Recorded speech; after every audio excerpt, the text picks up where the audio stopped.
அனைவருக்குமே வணக்கம். சற்று முன் கிடைத்திருக்கக்கூடிய ஒரு மிக மிக முக்கியமான செய்தி ஒன்று வெளியாகி உள்ளது. சற்று முன் கண்ணீருடன் ஸ்டாலினுக்கு என்ன ஆச்சு? கதரும் அறிவாலயம். இது மாதிரி பார்த்தீங்கன்னா செய்திகள் வெளியாயிருக்கு. இப்போ அதிரடியாக நேற்று நடந்ததுன்னு சொல்லி இப்போ ஒரு மிகப்பெரிய மாநாடு திருச்சியில் நடைபெற்றது.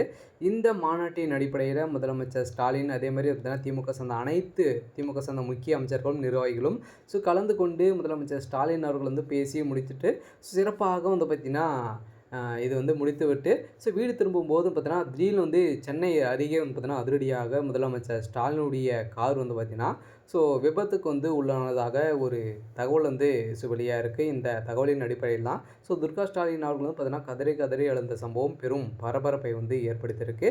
இது உண்மையா அப்படின்றத தொடர்ந்து வீடியோவில் பார்க்கலாம். அதுக்கு முன்னாடி நம்மளுடைய சேனலுக்கு இப்போ தான் நீங்கள் முதல் முறையாக வந்திருக்கீங்க அப்படின்னா மறக்காமல் நம்மளுடைய சேனலை சப்ஸ்கிரைப் பண்ணி சப்போர்ட் பண்ணுங்கள்.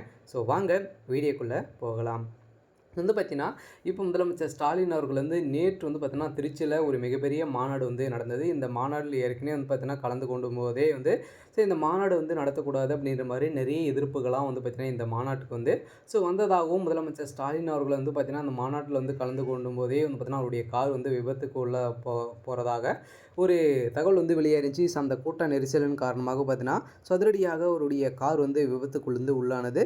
இதைத் தொடர்ந்து பார்த்தீங்கன்னா இந்த மாநாட்டை சிறப்பாக நடத்தி முடித்துவிட்டு வீடு திரும்பும்போது அவருடைய கார் பார்த்தீங்கன்னா அதிரடியாக ஆக்சிடெண்ட் ஆயிருக்கு. இப்போ பார்த்தீங்கன்னா முதலமைச்சர் ஸ்டாலின் அவர்கள் அப்போலோ மருத்துவமனையில் அனுமதி பெற்றிருக்காரு அப்படின்ற மாதிரி ஒரு தகவல் வெளியாக இருக்குது. இந்த தகவலை பொறுத்தளவுக்கு பார்த்தீங்கன்னா ரகசியமாகவே இருக்குது. ஏன் அப்படின்னு பார்த்தீங்கன்னா முதலமைச்சர் ஸ்டாலின் அவர்கள் இவருக்கு இப்படி ஆயிடுச்சு அப்படின்னு பார்த்தீங்கன்னா தமிழகமே பார்த்தீங்கன்னா கொந்தளிக்கக்கூடிய நிலை உருவாகும். மக்களுக்கு நிறைய இடையூறுகள்லாம் ஏற்படும் அப்படின்ற மாதிரி பார்த்தீங்கன்னா இருக்கக்கூடிய நிலையில் தான் இப்போ முதலமைச்சர் ஸ்டாலின் அவர்களுக்கு இது மாதிரி நடந்திருக்கு அப்படின்ற மாதிரி இன்னும் பப்ளிசிட்டியாக எதுவுமே பண்ணலை. இந்த நிலையில் திருச்சி மாநாட்டில் நடந்த நேரு அவருடைய கதையும் முடிய போகுது. ஏன் அப்படின்னு பார்த்தீங்கன்னா நேரு அவர்கள் ஒரு மிகப்பெரிய ஊழல் வழக்கில் சிக்கியிருக்காரு.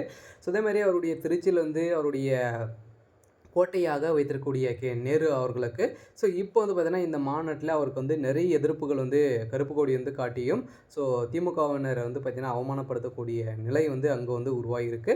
இருந்தாலுமே முதலமைச்சர் ஸ்டாலின் அவர்களுக்கு என்ன ஆச்சு அப்படின்னு பார்த்தீங்கன்னா அவருடைய கார் விபத்துக்கு உள்ளாயிருக்கு. இப்போ அப்போலோ மருத்துவமனையில் அனுமதி பெற்றிருக்காரு, தீவிர சிகிச்சையில் இருக்காரு அப்படின்ற மாதிரி ஒரு தகவல் வெளியாக இருக்குது. இருந்தாலுமே சீராக தான் இருக்கார். கூடிய விரைவில் பார்த்தீங்கன்னா அவர் வீடு திரும்புவார் அப்படின்ற ஒரு தகவலும் வெளியாக இருக்குது. சரி, ஓகே. இன்னைக்கான அப்டேட் பார்த்தீங்கன்னா இதுதான். மறக்காமல் நம்மளுடைய சேனலை சப்ஸ்கிரைப் பண்ணி சப்போர்ட் பண்ணுங்கள். தேங்க்யூ.